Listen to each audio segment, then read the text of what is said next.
नमस्कार दोस्तों, आप सभी का Shiv coaching classes Shivan sir के यूट्यूब चैनल पर स्वागत है। बच्चों, आज का जो हम टॉपिक पढ़ाएंगे आपको वो पढ़ाएंगे क्या, त्रिज्यखंड और वृत्तखंड का क्षेत्रफल, ये सीखेंगे आज। तो सबसे पहले हम सीखेंगे क्या, हम सीखेंगे त्रिज्यखंड। तो जो हेडिंग बना लीजिए त्रिज्यखंड, त्रिज्यखंड। तो सबसे पहले ये सीखेंगे त्रिज्यखंड किसे कहते हैं, त्रिज्यखंड क्या होता है। तो देखिए यहां पर सबसे पहले बच्चों एक वृत्त बनाइए। वृत्त की अगर बात करें, वृत्त के केंद्र से जो परिध तक की दूरी होती है क्या कहलाती है, त्रिज्या कहलाती है। तो यहां पर क्या होता है, ये वृत्त का केंद्र है और ये क्या है, परिध। तो वृत्त के केंद्र से जो परिध तक की दूरी होती है क्या कहलाती है बच्चों, ये कहलाती है त्रिज्या। अर्थात बात करें ये क्या है, त्रिज्या, और ये क्या हुई बच्चों, ये भी हुई त्रिज्या।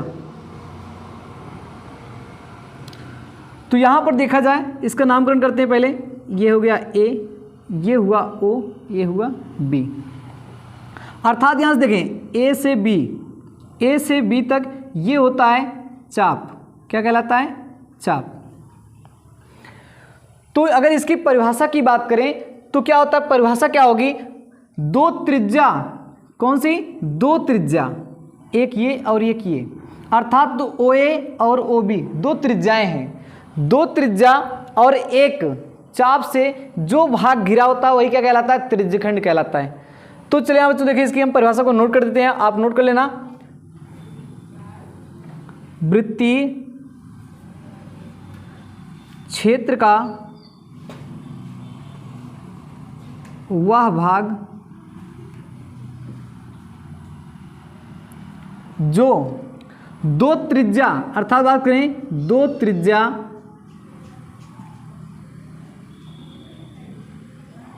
और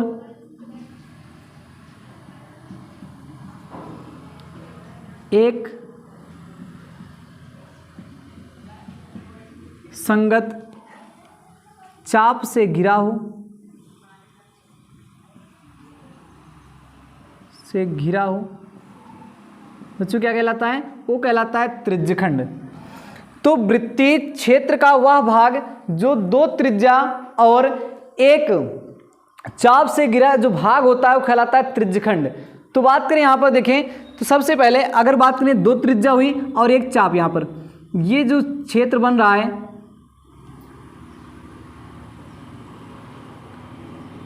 यहां पर देखिए बच्चों ये एक क्षेत्र बन रहा है, इस क्षेत्र को क्या कहते हैं, इसी क्षेत्र को हम कहते हैं त्रिज्यखंड। तो आगे देखिए यहां पर, अब यहां से इसका भी नामकरण करते हैं। तो त्रिज्यखंड कौन सा है, त्रिज्यखंड यहां पर है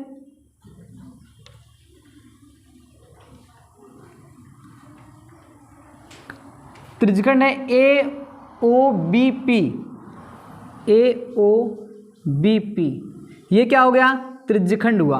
अर्थात देखिए यहां पर देखिए कैसा है, छोटा है। अगर इसके पीछे की बात करें, हम इसके पीछे की बात करें तो क्या होगा, एक यहां से त्रिज्या होगी, इतना क्षेत्र होगा, और इधर त्रिज्या होगी तो इतना क्षेत्र होगा। अर्थात बात करें यहां से क्या है, ये चाप है।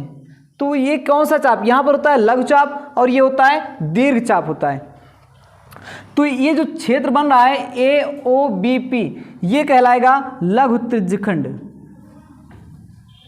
तो दीर्घ त्रिज्यखंड कौन था बच्चों, दीर्घ त्रिज्यखंड देख लें, दीर्घ त्रिज्यखंड,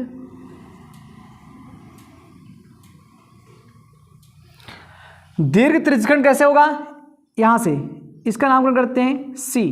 तो यहां से होगा ए ओ बी सी या ए सी बी ओ, आप चाहे से पढ़िए इसको। तो ए सी बी ओ जो ये क्षेत्र बन रहा है ये कहलाएगा आपका दीर्घ त्रिज्यखंड कहलाता है। तो बात करें त्रिज्यखंड की, बात करें त्रिज्यखंड को सीखेंगे कि त्रिज्यखंड का क्षेत्रफल ज्ञात करना। सबसे पहले लिखेंगे यहां पर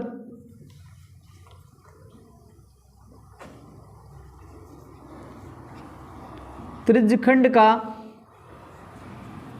क्षेत्रफल बराबर होता क्या बच्चों, इसका सूत्र होता है पाई बटे 360 मल्टीप्लाई पाई आर स्क्वायर। यहाँ सारे बच्चों यहाँ पर लिखना थीटा, क्योंकि जो ये एंगल बनता है यहाँ पर जो एंगल बनता है इसे हम थीटा मानते हैं। तो AOB यहाँ पर जो एंगल बनेगा वही यहाँ पर क्या रखी वैल्यू रखी जाती है, अर्थात त्रिज्यखंड का क्षेत्रफल बराबर थीटा बटे 360 गुणे पाई आर स्क्वायर। ये अगर कहें तो कौन से क्षेत्रफल का निकाला जाता है मान, ये जो निकलता है ये होता है लघु त्रिज्यखंड। अगर बात करें दीर्घ त्रिज्यखंड का निकालना है तो कैसे निकाला जाएगा, दीर्घ त्रिज्यखंड का अगर क्षेत्रफल निकालना होता है तो हम करते क्या है, यहाँ के त्रिज्यखंड का क्षेत्रफल निकाल लीजिए और पूरे वृत्त के क्षेत्रफल में से घटा दीजिएगा लघु का, आ जाएगा दीर्घ त्रिज्यखंड का क्षेत्रफल।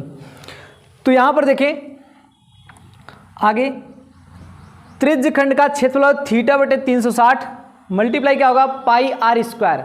आगे बात करें चाप की लंबाई या संगत चाप की लंबाई अगर निकालना हो तो कैसे निकलेगा, थीटा बटे 360 मल्टीप्लाई 2 पाई आर। ये सूत्र का हम क्या करेंगे, प्रयोग करेंगे।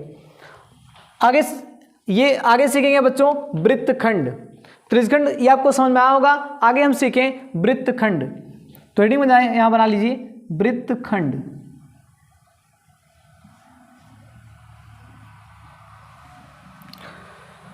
बच्चों बना लेंगे, एक वृत्त बनाएंगे। तो सबसे पहले यहां पर देखें वृत्तखंड किसे कहते हैं।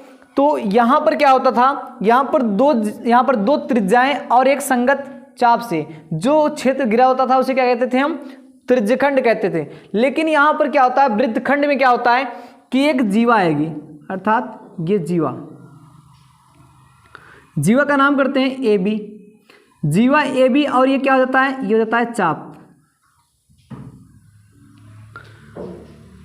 यहां नामकरण करते हैं C, यहां पर करते हैं D।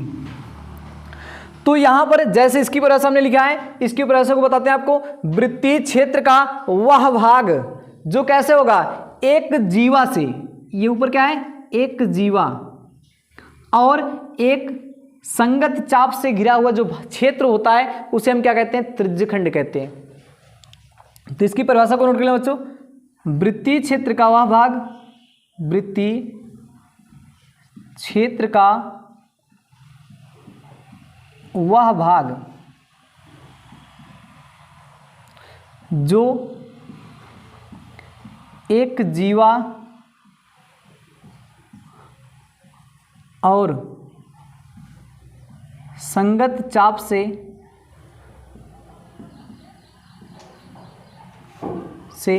घिरा हो, वृत्तखंड कहलाता है, वृत्तखंड कहलाता है।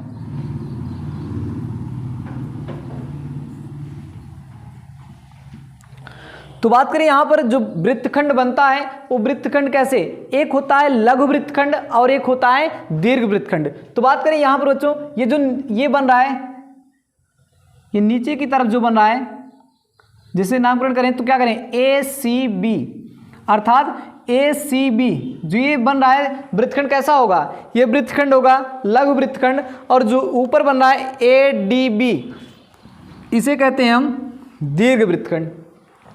तो चले यहाँ पर देखें, इसके यहाँ पर बात करें, यहाँ पर क्या होता है, यहाँ पर केंद्र होता है।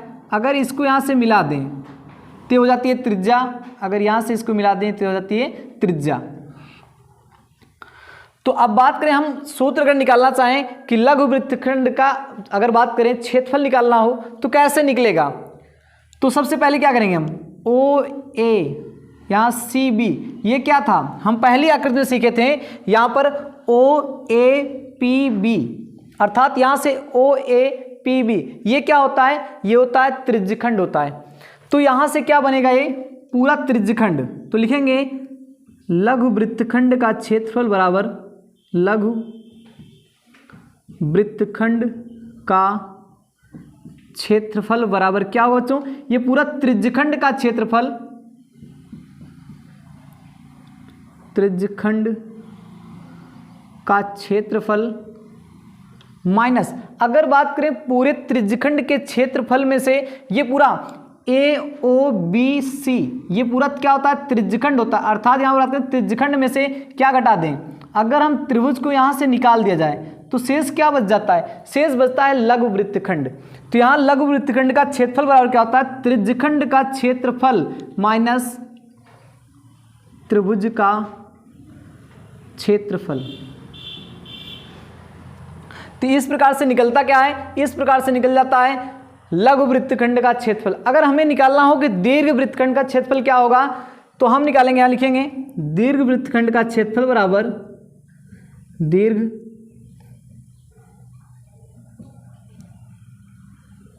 वृत्तखंड का क्षेत्रफल बराबर।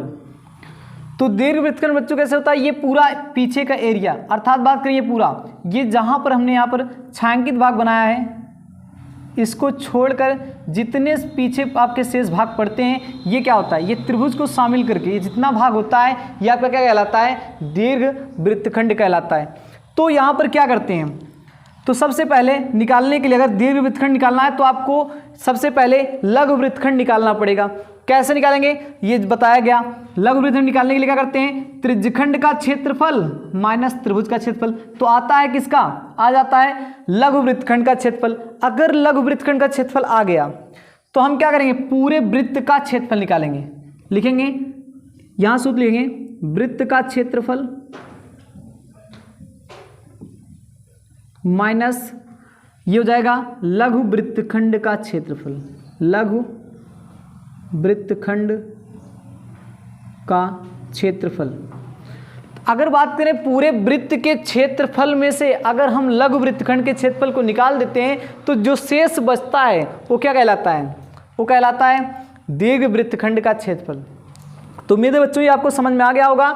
तो इसको नोट कर लीजिए, या तो इसको थोड़ा हम साइड में जा रहे हैं, स्क्रीनशॉट लीजिए। इसके बाद आगे टॉपिक हम देखेंगे, आगे जो पढ़ेंगे हम अभ्यास पढ़ाया जाएगा।